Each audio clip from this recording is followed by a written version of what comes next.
Ang kabanalan po ng Panginoon ay marapat lang na ipamuhay sa araw-araw at ang kabanalan na ito, kung nagiging atin, ang nagiging bunga ay karunungan, kababaang loob, at even practical knowledge. Akala natin po yung pagiging makadiyos ay yung lamang mga high theological issues, but actually, sinasabi natin, Thy kingdom come, Thy will be done on earth as it is in heaven. Kung gayon, kung ano ang kalooban ng Panginoon, dapat nangyayari sa lupa sa pang-araw-araw na buhay. That is why practical wisdom is part of genuine and high spirituality. At kung practical wisdom din lang ang pag-uusapan, wala na yatang hihigit pa sa halaga ng Proverbs o mga kawikaan. Sapagkat ang mga Proverbs ay mga inipon na karunungan ng maraming saling lahi, ng maraming nag-iisip at nag-o-observe sa buhay, at ito ay pinakikita sa maiigsing mga pangungusap na punong-puno ng kayamanan. Kumbaga parang latik na galing sa napakaraming gata, na galing sa napakaraming nyog, pinaliit, kinonsentrate para lalong masarap at lalong mabuti. At ito po yung Proverbs. So the Bible is not only high theology, but also very practical wisdom.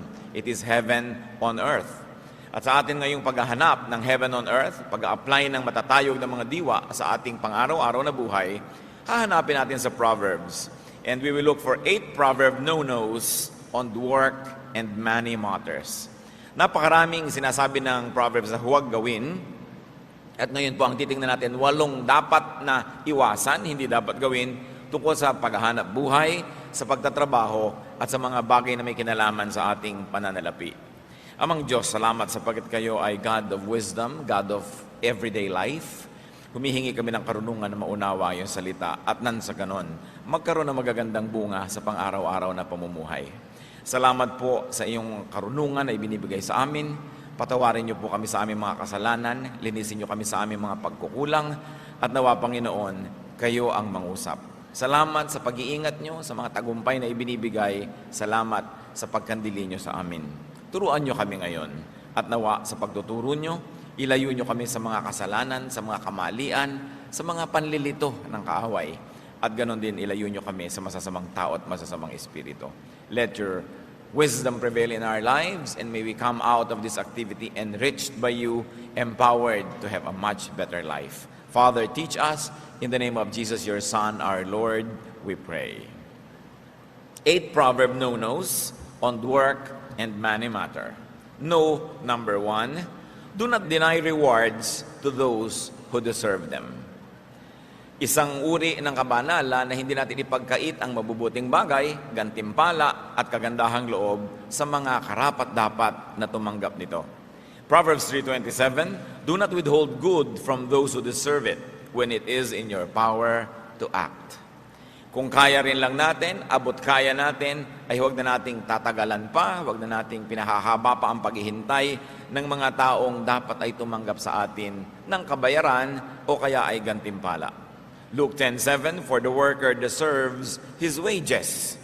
So unang-una na dapat na mag-isip-isip nito ay yung mga nagpapasahod, nagpapasweldo, yung may mga empleyado. Na huwag nang i-delay pa, kung pwedeng ibigay na, kailangan na ngayon, ibigay na. Huwag nang tagalan pa. At ibigay yung tamang amount sa tamang panahon because the laborer deserves his wages. In Romans 13:8, let no debt remain outstanding. Kung sa gayon, hindi lang mga utang na pinansyal, hindi lang mga babayarin sa pananalapi, kundi pati ang pagbabayad at panunukli sa utang na loob. So that we return love for love. We give back to those who give to us. We smile back to those who smile at us. Sabi, dapat wala kang utang. Dapat lagi ka nagbabayad. So ang ginagawang mabuti sa iyo, lagi mong susuklian at susuklian agad-agad, huwag nag-ipaghintay pa. Do not delay the dispensation of good things. Kuminsan, madali nating malimutan na hindi lang yan tungkol sa pera at pagbabayad ng mga utang, kundi paggawa ng mabuti sa ating mga mahal sa buhay. Kuminsan, meron kang intensyon na i-blow out naman ng iyong asawa, ipasyal naman ng iyong mga anak, o kaya ay pakainin naman yung mga taong may mga nagagawang mabuti sa iyo, pero hanggang gano'n na lang, hanggang plano na lang. One good act is better than 1,000 good intentions. Hindi mo pwedeng sabihin sa isang taong namatay na balak pa naman sana kitang dalawin next month at dala ng prutas. Namatay na eh. Hindi mo pwedeng sabihin sa isang tao na lumayo na ang loob sa iyo, na balak sana kitang ipasyal, mahalin, balak kitang isipin at pag-isipan lagi, pero lumayo na yung loob, hindi mo na maibalik, nahuli. Sabi nga ng mga matatanda, aanhin pa daw ang damo kung patay na ang kabayo. Kaya kung meron tayong mabuting magagawa, mabuting binabalak gawin, gawin na. Una, hindi tayo nakakatiyak na pag ginawa natin yon ay welcome pa doon sa tatanggap yung ibibigay natin. Hindi rin natin alam kung siya'y malusog pa o buhay pa o gising pa, kumpleto pa ang pag-iisip sa panahon na gusto nating ibigay. At hindi rin natin alam kung sa panahon na gusto nating ibigay yon, tayo'y malakas pa o buhay pa.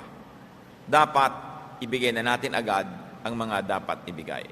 Proverbs 3:28, do not say to your neighbor, come back later, I'll give it tomorrow, when you now have it with you.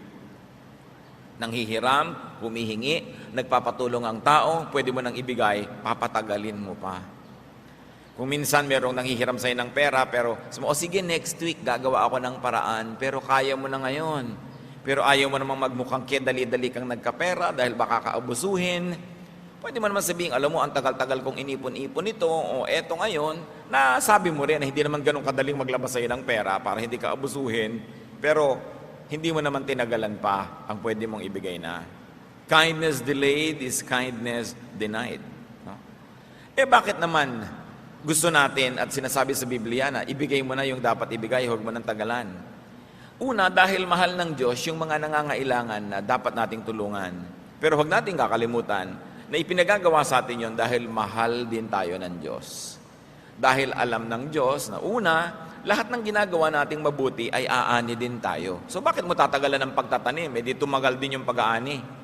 Na-delay din yon. At alam din ng Diyos na kung meron tayong mabuting kalooban at ninanais gawin na mabuti, pag hindi natin nagawa at hindi na tayo nagkaroon ng pagkakataong gawin yon, maaari tayong pahirapan ng ating budhi. Feelings of guilt will haunt you, you will feel bad, and it is not good for you and for your health. Kaya sa Proverbs, makikita natin lahat yung kabutihan na yan. Hindi lang pang ibabaw ng mga kabutihan, hindi lang yung mga instant results, kundi may malalalim na counterpart yan in the spiritual world na kahit hindi natin nauunawa ngayon, sundin na lang. Hindi magiging Proverbs ang Proverbs kung yan ay hindi napatunayan ng maraming saling lahi at ng mahabang panahon ng pagsunod at pagsuway na tama nga yan. So sundin natin dahil nauunawaan, at kung hindi nauunawaan, sundin pa rin. Kesa naman ang ating pairalin sa ating buhay ay kamangmangan, katigasan ng ulo, sapagkat yang nakasulat dyan ay napatunayan na totoo at epektibo. At huwag ding mambitin. Merong mga anak, dadalaw sa mga magulang nila sa probinsya. Bibigyan naman, aabutan naman pala ng pera. Pero kung kailan aalis na at pabalik na sa Manila. Samantalang iisip-isip yung matatanda, ano kaya ang bibiling kong ulam? Ano kaya ang ipapakain ko sa mga ito? Magkano kaya ang ibibigay sa akin? Uubusin ko kaya itong nalalabi kong savings dito? Paano kung konti lang ang ibigay? Paano na ako bibili ng gamot ko? Etc. etc. Meron din naman kuminsan, pupunta ka sa isang, inimbita ka ng isang church, sa isang kelayo-layong lugar, isang linggo ka doon at kung ano-ano. Mabuti ng mabuti kung yung speaker ay may baon, pero kung kailan aalis ka na at sasakay ka na doon sa bus at saka palang ibibigay sa iyo yung love gift, so hindi ka malang nakabili ng kahit na maruya na pang uwi sa pamilya mo dahil kahuli-hulihang sandali na ibinigay. Dapat kung may ibibigay kayo, ibigay nyo na agad. Para yung pinagbigyan nyo makapagplano kung paano siya gagastos, kung paano ba siya magtitipid. Huwag nang tagalan. Do not keep people in suspense. It's a very important practical wisdom that godly people should never forget. Another Proverbs no, do not be lazy. Kailangan pa ba naman pag-usapan yan? Pero sabi nga ng marami, ang paalala daw ay gamot sa taong nakalilimot. Kung minsan pinag-uusapan natin, ba't kaya mahirap ang ating mga mamamayan? Mayaman ng Pilipinas, mahirap ang maraming Pilipino. Totoo rin naman kasi maraming taong tamad. Wala nang inisip kundi ubusin ang oras sa pagsasaya, sa pagtulog, sa pagpapahinga, sa pag-inom, sa pagchichismisan, sa paglilibang-libang, pero walang ginagawa na productive effort. Proverbs 20:13, do not love sleep or you will grow poor. Stay awake and you will have food to spare. Natutulog ang tao para magkaroon ng lakas para makapaghanap buhay. Hindi siya natutulog para lang matulog ng matulog at hindi nabubuhay ang tao para itulog lang ang buhay. And very importantly, do not associate with lazy people. Do not reward laziness. Kung minsan may mga kapatid ka na productive, merong mga tamad, pero yung tamad, yun pa ang palahingi, yun pa ang palaasa, yun ang maraming iniisip na gastahan. Kailangan hindi laging sinusuportahan ang mga hilig at mga bisyo ng mga tamad, sapagkat lalo lang silang nasasanay na magpakatamad at iasa ang kanilang buhay dun sa mga masisipag. True godliness will result in industry. It will result in us becoming very, very good and excellent and fruitful workers. Hindi bagay ang tamad sa mga Kristiyano, sa mga sinasabing sila'y anak ng Diyos. Sapagkat sa Biblia, nakita natin na sa 7 araw, 6 na araw nagtrabaho ang Diyos. At sa ikapito, nagpahinga. We've got to earn the bread we eat. We've got to earn the food we eat. Unless we're too old, too young, or too weak, we are not exempted from having to work. Kung minsan din nakikita mo, marami mga tao, hindi pa naman talaga mahina, nagre-retire na. Kaya tuloy nabibilis ang paghina. We can semi-retire, we can slow down a little bit, pero habang nabubuhay ang tao, mas magandang productive siya. Naghahanap buhay pa rin. Habang kaya ng isang tao na siya ay kumita fully o partially, dapat ginagawa yun. Hindi yung ambisyon na lang natin, kung minsan, iasa na lang ang buong panahon ng pagtanda natin sa ating mga anak. Bagamat mabuti, mainam, dapat na ang mga anak ay maging supportive sa mga parents. Mabuti rin na ang mga magulang, habang kaya natin, huwag muna tayong umasa. No? Kasi kung minsan, yung mga anak din naman natin, hindi naman pag-abot-abot ang kinikita nila, pagkatapos mag-aasawa pa sila, magpupundar, magsisimula sa buhay, nakagagapo sila. Minsan hindi na sila makaangat-angat, hindi na sila maka-take off sa dami ng dala-dala na mga umaasa sa kanila. Ngayon, mainam lang umasa kung tayo sobrang tanda na nga, o sobrang bata pa lang, o sobrang mahina ang katawan natin dahil tayo may karamdaman. But we should always be productive. At ang tao talaga, pati yung mga brain cells niya, nare-refresh, nare-renew, kung siya lagi nagtatrabaho at na-challenge mag-isip, hindi yung inaagad natin at dinadalian ang sobrang pagpapahinga, sapagkat yan ay hindi rin nakakabuti sa ating sariling kalusugan. Do not be lazy. And another Proverbs no-no is do not cheat in business. Proverbs 20:23, the Lord detests differing weights, and dishonest scales do not please Him. Nakita po natin kung gaano kadetalyado ang Diyos, kung gaano kadetalyado maging ang Biblia, pati yung mga madadayang timbangan, kinamumuhian daw yan ng Diyos. So kung tayo ay nagtitinda, hindi dapat madaya ang mga timbangan. Hindi tayo dapat nandadaya in terms of quantity, in terms of quality, and sometimes in terms of schedules. Meron kang kontrata, dapat mag-deliver ka ng ganong bagay, tapos hindi mo naman sinisikap na ma-deliver at puro ang ino-offer natin excuses. This is not godliness in action. Ang salita ng isang Christian businessman ay isang kontrata na. At liban na lang tayo hinadlangan ng kalusugan, ng mga forces of nature, o mga bagay na lampas sa ating kakayanan, dapat pinaninindigan ang ating mga pananagutan. That we do not cheat in business. That people get what they pay for. Hindi yung dinadaya yung quality, yung quantity, at kung sari-saring mga pagtitipid. Kung minsan, nakakalungkot yan, bibili ka ng bahay na hulugan, ginawa ngang affordable, pero sobrang namang rupok. Maganda lang dahil may pintura, maganda lang yung itsura, pero konting hangin, konting bagyo, konting uga, giba-giba na yung bahay. How can contractors do this to people whose lifetime savings are going into this dream of owning a home or a house? Kailangan people get what they pay for. Marami mga kontraktor, ganun. Puro kadayaan, dinadaya ang timpla ng semento, dinadaya yung size ng bakal, dinadaya yung kapal ng mga yero, ang binabayad naman ng kanilang kliyente, tama. Hindi yan ginagawa ng mga Kristiyano. Again, bakit? Sapagkat ang itinatanim ay inaani. Pag ang tao naniniwala na may Diyos, hindi siya mandadaya. Sapagkat ang Diyos ang nagsasabi na kung anong itinatanim mo, aanihin mo. So bakit mo magtatanim ka ng hindi maganda na ikaw din ang aani? Another no-no na itinuturo po ng Proverbs, at ito yung madalas nating ulit-ulitin, pero parang hindi nadidinig ng iba, patuloy pa rin silang nabibitag na ganitong problema, do not be a guarantor. Proverbs 22:26, do not be a man who strikes hands in pledge and puts up security for debts. Merong lalapit sa'yo, uutang ako, pwede ka bang maging co-maker, pwede ka bang maging guarantor, payag ka naman ng payag agad, o kaya nahihiya ka, papayag ka, so napapahama ka ngayon pagka hindi siya makabayad.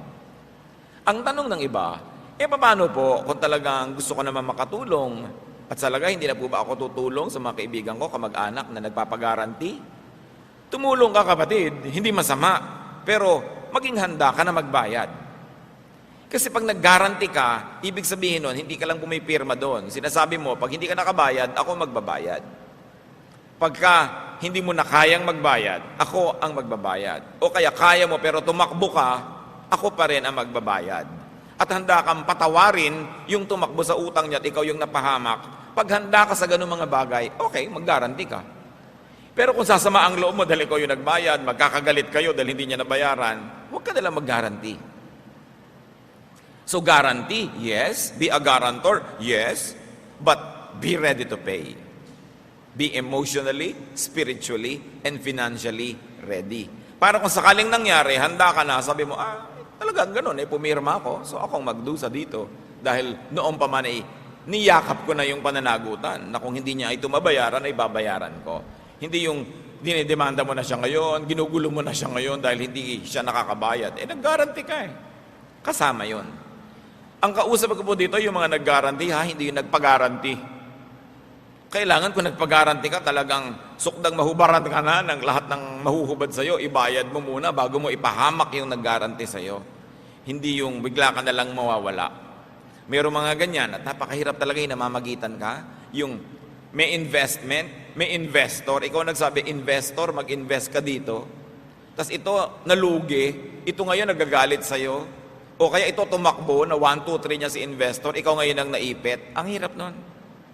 So habang hindi kayo handa talaga na magbayad emotionally, spiritually, financially, huwag din kayong mamagitan sa ganung mga bagay. Ilang mga tao na ang alam natin na talagang tumakbo, na nirahan na sa ibang bansa, nag-exile na forever dahil napagitan sila sa ganung mga transaction. Naipit sila. Yung iba, alam naman nila at sinasadya nila, pero marami, inosente talaga, hindi nila alam na doon magwawakasyon. Yung mga nag-i-invest naman, tatandaan ninyo, ang investment, may kakambal yan na peligro. Walang guaranteed income. Hindi tayo tiyak kung anong talagang kakasigurado ka nakikita ang investment. Kaya pag may lumalapit sa inyo, Sir, ma'am, sister, brother, mag-invest ka dito, siguradong kikita ito. So ang itatanong mo, love mo ba ako? O kaya kung hindi mo tanungin siya ng diretsahan, itanong mo sa sarili mo, love ba niya ako? Kasi kung ang sagot nyo, no or maybe, huwag kayong mag-invest. Bakit? Alam pala niyang tiyak na nakikita, ba't hindi niya ialok sa nanay niya, sa tatay niya, sa kapatid niya? Kasi yun ang mga love niya Ba't sa inyo? Doon pa lang mag-isip na kayo. Sure na sure ka pala Bakit hindi mo hubarin yung hikaw mo, ibenta mo, i-invest mo? Sure na sure ka pala, nakikita yung investment. Bakit bumili ka ng bagong kotse? Bakit meron kang bagong bahay? Bakit bumili ka ng bagong condo unit? Ba't hindi mo in-invest? Sure na sure ka pala, nadadami yung pera sa investment na yan. Kaya yung mga nadadaya, kasi din, nagpapadaya. Nagbubulag-bulagan. Yung mga nag-eengganyo sa atin na mag-invest, tapos sabihin mo, ay ang ganda ng bag niya, original na Gucci, original na ganito. Uy, ang ganda ng bahay niya, kabibili lang niya ng bagong kotse. Ang una niyong iisipin, hindi itong, wow, kumikita talaga ang investment niya. Hindi yon. Pinagkakakitaan kayo, kaya siya nakakabili. Yun ang isipin niyo. Pangalawa, huwag niyong isipin na kumikita talaga ang investment, kaya siya nakakabili. Kasi kung kumikita talaga yon, bawat perang hawak niya, i-invest niya rin. Dahil kumikita pala kasi ang mga tao, umaandar kumisan sa atin yung inggit at kasakiman. Ang ganda ng bag niya. Siguro pag nag-invest ako sa ino-offer niya, makakabili din ako noon. Ang dami niyang cellphone, 5. So siguro ako makakapito pa, ako mag-i-invest din ako. Nakikita nyo, gasta ng gasta. Pakakaulit-ulitin ko, kung nakakatayak siya sa investment na ino-offer niya, hindi siya gagasta, i-invest niya yung pera doon. Pero ba't siya gastos ng gastos? Kasi meron siya mga nadedenggoy na mga tao. Tapos ngayon, iiyak-iyak ka pag tinakbuhan ka, iiyak-iyak ka pag hindi kumita yung investment mo. Hindi mo ba nakikita na sa high cost of living nitong ahente na ito o nitong namamagitan na ito, saan niya kukunin yun kundi sa mga tao tulad mo? Kaunting pag-iisip, makakaiwas tayo sa maraming dilubyo. So do not be a guarantor and do not believe people who always guarantee. Lagi akong may doubt sa ganyan. Yung nag-a-apply na driver, kaya mo ba na drive-in tong ganito? Opo, kayang-kaya ko yan. Pagka sinabi yung kayang-kaya, mag-doubt kayo. Dahil yung mga tunay na marurunong, tingnan nyo po, tingnan natin, sisikapin po natin. Kasi dinadaya ka na maraming mga pangako. Yung mahilig mangako, walang laman sa loob. Kaya dapat ang tao nag-iisip-isip, no? Pagka sinabi mo sa ng isang tao, lumiligaw sa'yo, mamahalin mo ba ako for life? Pag sabi sa'yo, yes, promise. Mag-doubt ka. Kasi yung tunay na tao nagmamahal, ang sasabihin niya, I'll do my best, sisikapin ko. Dahil alam niya na pwede rin naman siyang matempt, pwede rin siyang magkulang. Yun ang mas honest na paraan at mas katanggap-tanggap at mas kapani-paniwala. Huwag tayo nagpapadala sa mga magagandang mga salita. Another no-no na itinuturo sa atin ng Proverbs, do not land grab. Proverbs 22:28, do not move an ancient boundary stone set up by your forefathers. Gumamit dito ng isang activity na talagang ginagawa ng marami, binubunot nila yung muhon, yung mga boundary ng lupa, kinakain yung kapitbahay para lumaki ang kanilang area. Do not take what is not yours. At sa pag-aagaw ng lupa na ganito, hindi lang literal na lupa ang pinag-uusapan. Do not grab credit if you don't deserve it. Kung hindi ikaw ang nag-isip ng isang ideya, huwag mong palabasin na ikaw ang nag-isip nun. Pagka hindi ikaw ang nakahanap ng hinahanap, huwag mong palabasin na ikaw ang nakakita nun. In other words, get what you only earn and deserve in what you really own. Hindi ka dapat mangaagaw. Once more, bakit? Because you harvest what you plant. Magtagumpay ka man na makapang-agaw ngayon, babalikan ka niyan at maaagawan ka. Kung minsan hindi mo alam na aagawan ka pala, akala mo nagtagumpay yung mga pang-aagaw mo noon, hindi mo nakikita na higit lalo palang dapat kang maraming tinanggap kung hindi ka naagawan bilang ganti sa mga pang-aagaw na ginawa mo. Lalong-lalo na huwag na mga agaw ng asawa ng may asawa. Diba? Talagang napakalaking gulo ang lilikain mo noon. Good manners and right conduct, merong magnobyo na, huwag ka namang agaw. Ngayon, kung nagkagalit sila, nagkasira, at saka ka nila magparamdam na available ka. Pero yung magkasama na, may usapan na, guguluhin mo pa, pang-aagaw ang ganyan mga bagay. Kasi sinasabi sa 10th commandment, you shall not covet. You shall not covet anything that belongs to your neighbor. Pagka ang isang tao naging covetous, mapaghangad, mainggitin, masisira na ang kanyang pangangatwiran, marami na siyang gagawing mali. Mga mali na kung minsan magbunga man ng instant pleasure, napakamahal ng bayad at babayaran din. Isa pa pong no-no sa Proverbs, do not accept goods that are not sincerely given. Huwag tumanggap, huwag mag-enjoy ng mga bagay na hindi naman buo at taos-pusong ibinibigay sa iyo. Proverbs 23:6-8, do not eat the food of a stingy man, do not crave his delicacies. For he is the kind of man who is always thinking about the cost. So yung mga matutuos daw na tao, kwenta ng kwenta, naku, huwag ka nalang magpalibre dyan. Huwag ka nalang tumanggap ng mga bagay na galing sa kanya. Kukwentahan ka niya. At hindi ka pa nakatatalikod, sinisimula na niyang balakin kung paano ka sisingilin. Eat and drink, he says to you, but his heart is not with you. You will vomit up the little you have eaten, and you will have wasted your compliments. Kung hindi daw taos-puso ang pagbibigay, huwag mo na lang tanggapin. Sabi na matatanda, kung hindi ukol, hindi bubukol. Hindi talaga para sa'yo, kahit makuha mo, medyo nahiya-hiya, ibinigay sa'yo dahil ang pilit-pilit mo, hindi mo rin ma-enjoy yon. Sabi, you will vomit what you have eaten. Mahirap kumisang maunawaan ang kahulugan ng mga salitang ito. Dahil merong mga talagang eat and run, ano ngayon kung ayaw niya, nakain ko naman. Ano ngayon kung ayaw niya ibigay, nakuha ko naman. So akala natin, nanalo na tayo noon, nagwagi na tayo. But the Word of God is true. And the wisdom of the Proverbs has been tested by the years, in fact by the thousands of years. So kung akala natin nananalo tayo at meron tayong kabig kahit na hindi gustong ibigay sa atin yung ating tinatanggap, hindi yun totoo. Do not take what is not given from the heart. Even affection, even gifts. Pagka hindi sincere, it will not accomplish for which you think it was meant to be given. It's a spiritual law. And if it is mysterious, we do not know how to obey, we don't know why we should obey it, just obey anyway. Sinabi kasi, pag alam mo na pabalat bunga, huwag mo nang tanggapin yung iniaalok. Pag alam mong napilitan lang na isasama ka, yung lalakad na sila, biglang nakakalat ka, ay, sama ka. Wala ka naman sa plano.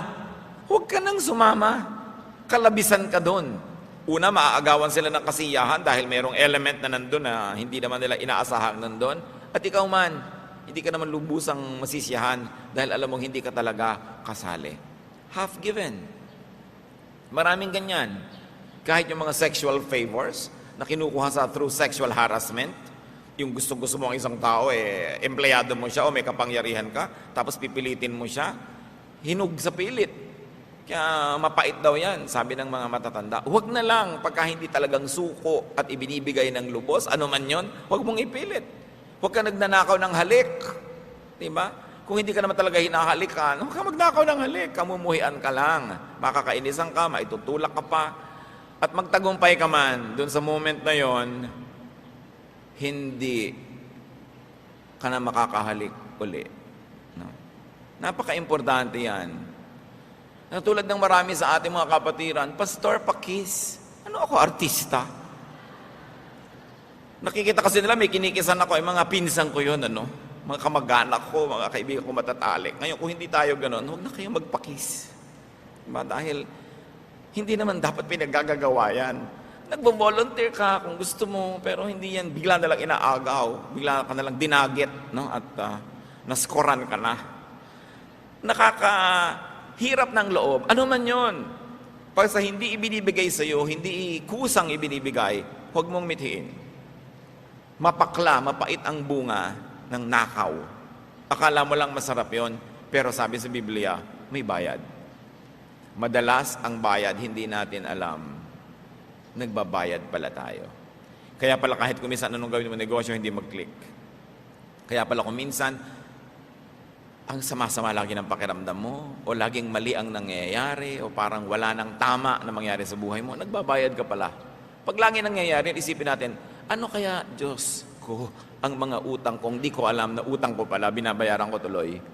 Bakit mahalaga na malaman natin kung ano yon? Para huwag na nating tuloy-tuloy pang gawin ang hindi dapat.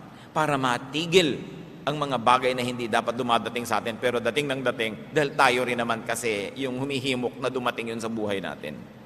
Another no-no, do not exchange the truth for goods, for money, for material gain. Parang kuminsan, hindi na ganyan ang takbo ng panahon.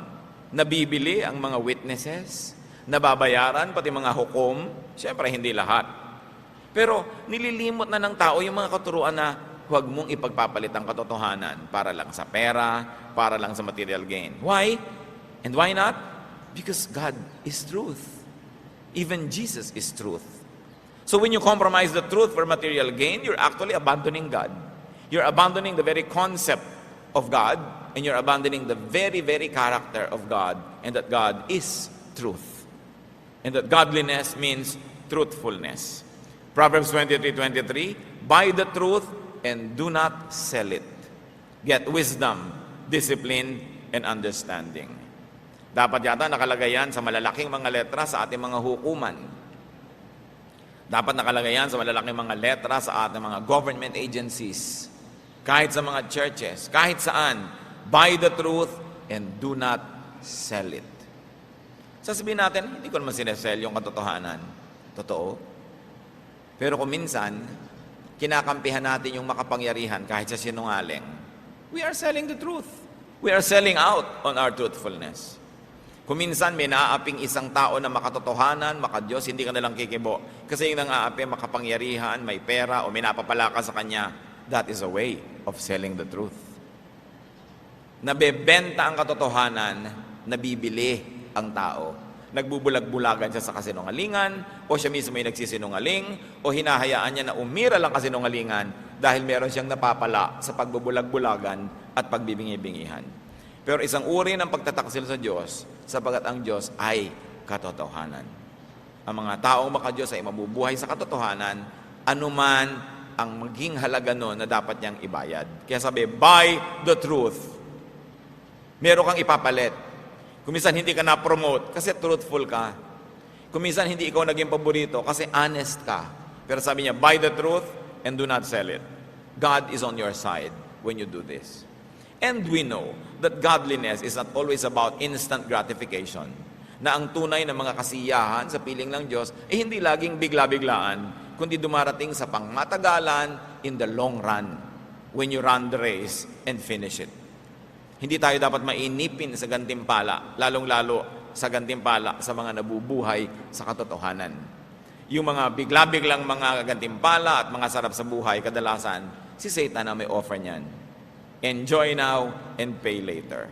But the Lord and godliness is about building things up for the long haul, for life that is way, way ahead.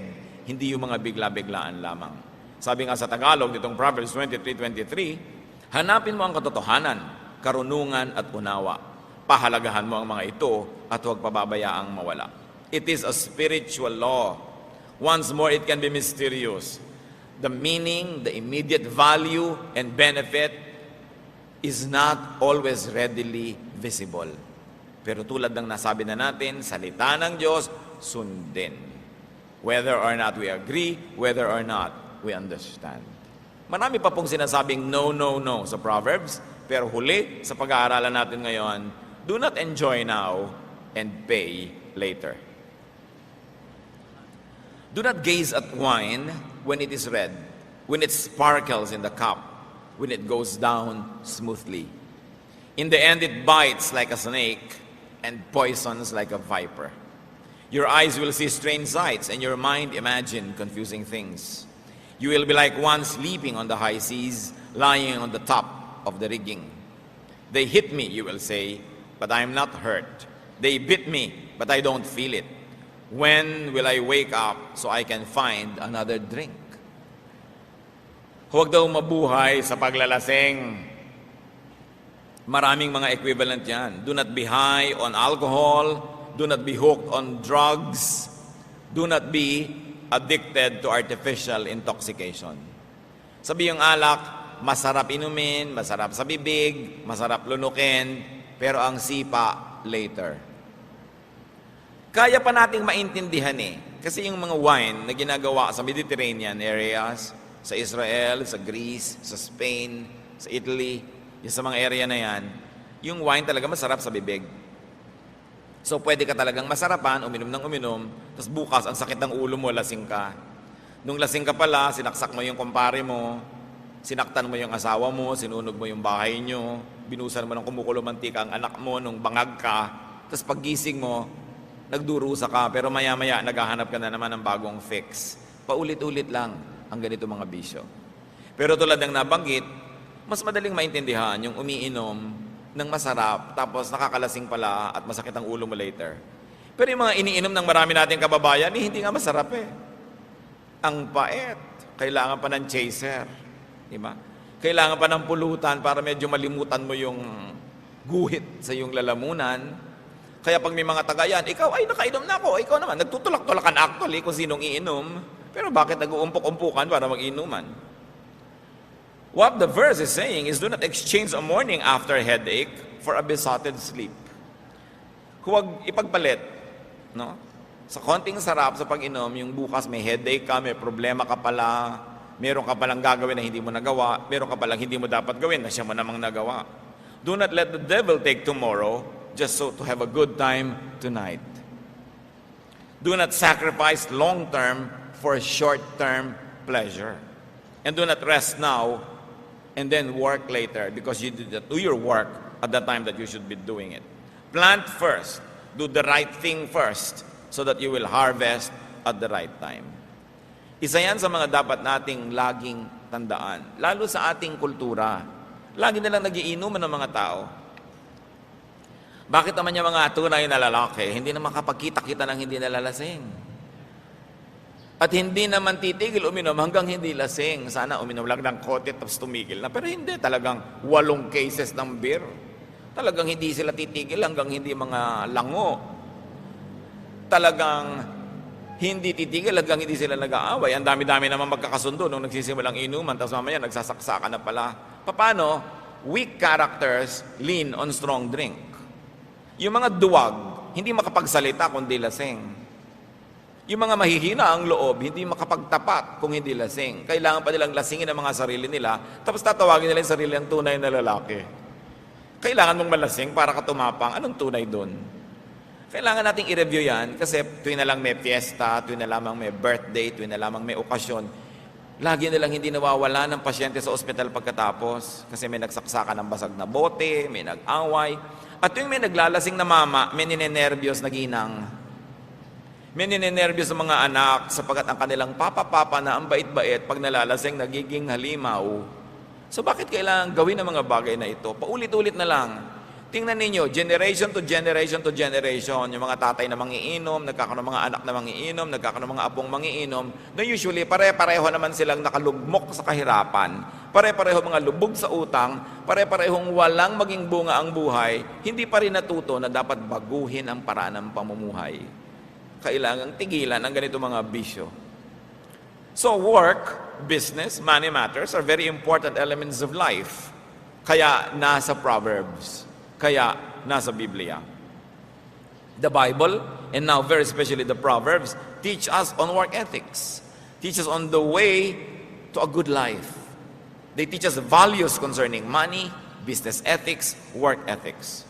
Because spirituality should also be concerned about the here and now, about concrete realities. So we should learn from the Proverbs. Ama namin, salamat sapagkat marami kayong mga itinuturo. Yung iba, alam na namin, kaya lang kailangan laging sariwain dahil nalilimutan din naman kahit alam. At yung mga iba, hindi masyadong madaling maintindihan. Turuan mo kami, Panginoong, unay unawain ang iyong mga pinagbabawal na ito. At makita namin yung karunungan mo kung ba't ito'y ayaw mong gawin namin sa buhay. Ngunit kung may mga bagay na hindi namin lubos maunawa, sumunod na lang kami. Sapagkat alam namin, Panginoon, ang iyong salita ay hindi pwedeng maging mali. Ituro mo sa amin na pakinabangan ng mga salita dito sa Biblia sa pamamagitan ng pagsunod sa kanila, sapagkat ito'y napatunayan na ng marami mga saling lahi at ito'y patuloy na nangungusap sa amin. Magbulay-bulay tayo mga kapatid kung ano man ang mga practical considerations that we should do because of this review. Sa palagay ko naman, walang bago tayong pinag-aralan, pero kailangan laging balik-balikan yung mga basics sa buhay sapagkat madalas yun ang nalilimutan. Ano ang mga dapat natin gawin bilang reaction sa mga paalalang ito? At kung meron man tayong 1 o 2 practical things that we should do, sasabihin natin, ito gagawin ko, ito hindi ko gagawin, nakinabang tayo ng lubos sa pagtitipon-tipon, sa pagsamba, at sa pag-aaral ng salita ng Panginoon. Magbulay-bulay tayo sa ilang saglit ng katahimikan.